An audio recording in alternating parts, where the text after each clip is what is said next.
Hello everyone, I hope कि आप सभी लोग ठीक होंगे। Welcome back legal army. आप सभी का स्वागत है एक नई वीडियो के साथ। अगर आप अभी तक हमारे चैनल से नहीं जुड़े हैं तो एल4 लॉ पर जाकर सब्सक्राइब कीजिए। आज का जो टॉपिक है वो बहुत ही ज़्यादा शानदार है, क्योंकि आज मैं आपके सारे डाउट क्लियर कर दूंगा। ये वीडियो पूरी देखने के बाद आपके ये अलग अलग लॉ प्रोफेशन और पोजीशन के बारे में सारी जानकारी आपको मिल जाएगी, जैसे कि lawyer, barrister, advocate, senior advocate, AOR मतलब advocate on record, public prosecutor, government pleader. तो इस वीडियो में मैं आपको सारी इन्फॉर्मेशन दूंगा। So let's start our video. L for law. Legum. Glorious. Learn About law.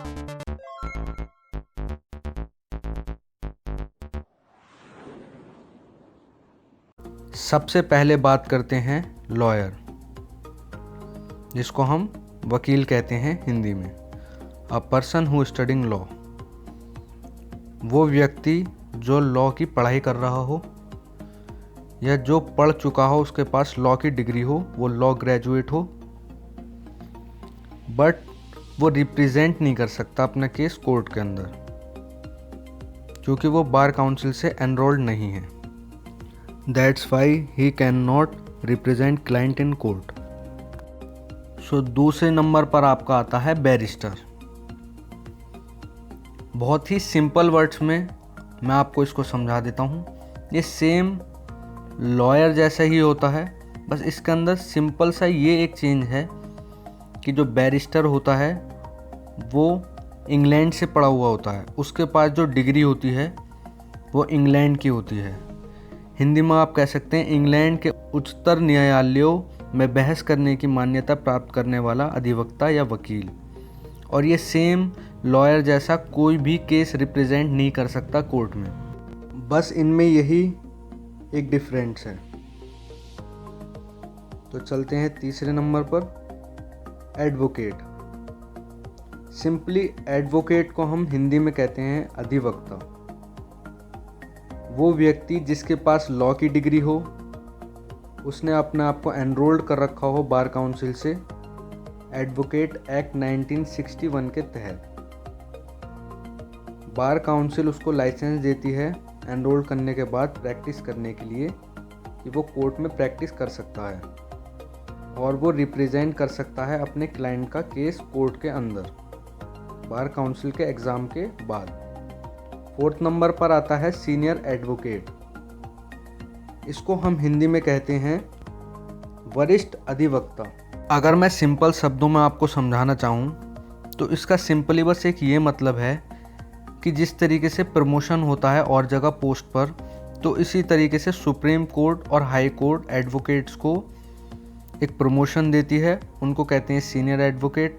और उसकी जो एलिजिबिलिटी क्राइटेरिया है कि आपकी कम से कम 45 ईयर्स ऑफ एज होना चाहिए और आपका अबाउट 10 ईयर्स का एक्सपीरियंस होना चाहिए, और आपने जितने भी केसेस लड़े हैं आपके कितने फेवर में हैं, यही सब चीज़ें देखता है सुप्रीम कोर्ट और हाई कोर्ट।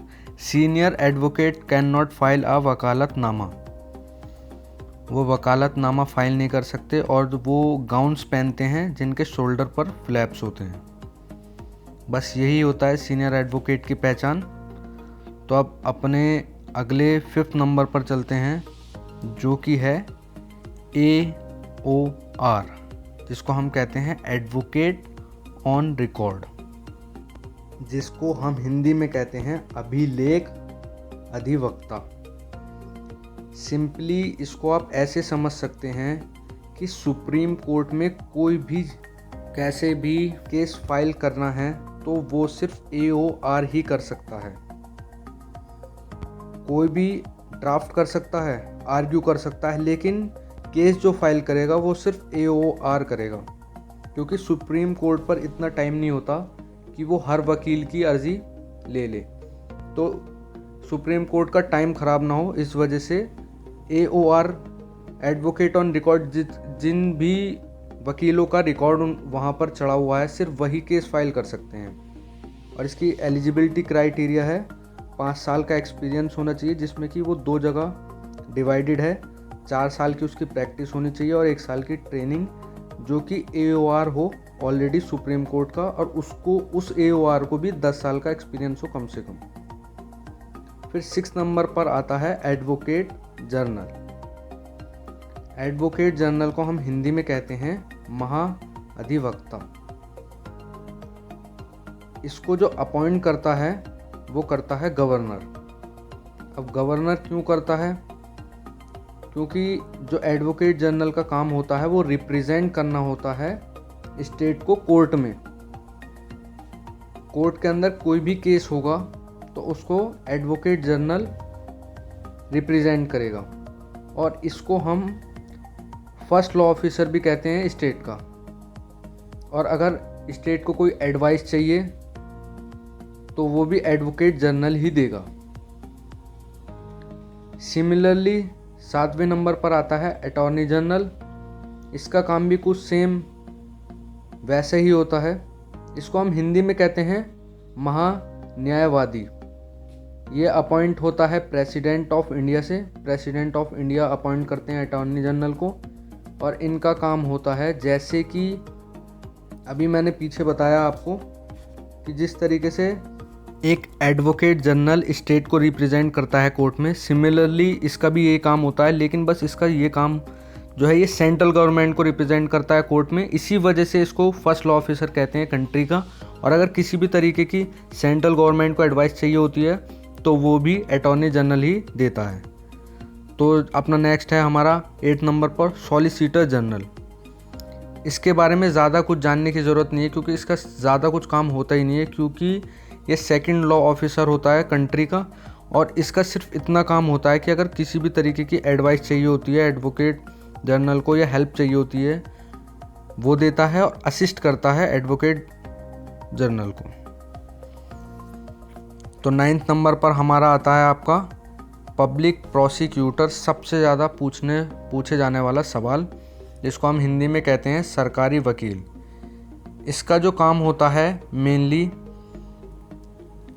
आपको सिंपली तरीके से बताऊं कि अगर कोई भी केस होता है स्टेट के अगेंस्ट, लेकिन वो क्रिमिनल कोर्ट में जाता है, मतलब क्रिमिनल केस अगर होता है, तो जो पीड़ित होता है, जो विक्टिम होता है, उसको जो रिप्रेजेंट करता है वो सरकारी वकील करता है सरकार की तरफ से। क्योंकि जो केस होता है वो होता है अगेंस्ट द स्टेट, इस वजह से सरकारी वकील अपॉइंट किया जाता है पीड़ित की तरफ से बोलने के लिए कोर्ट में। तो इसको कहते हैं हम सरकारी वकील।